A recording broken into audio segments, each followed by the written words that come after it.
You ask Tiger to solve. This deals with linear equations with one unknown. The final result is x equals 2. Let's solve it step by step. Simplify the expression. Simplify the fraction. Group like terms. Expand the parentheses. Group like terms. Simplify the arithmetic. Group all constants on the right side of the equation.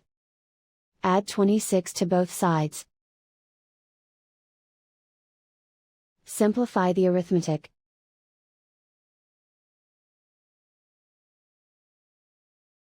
Isolate the x.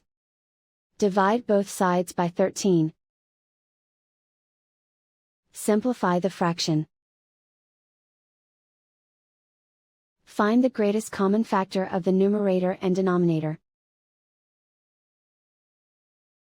Factor out and cancel the greatest common factor. And so the final result is x equals 2.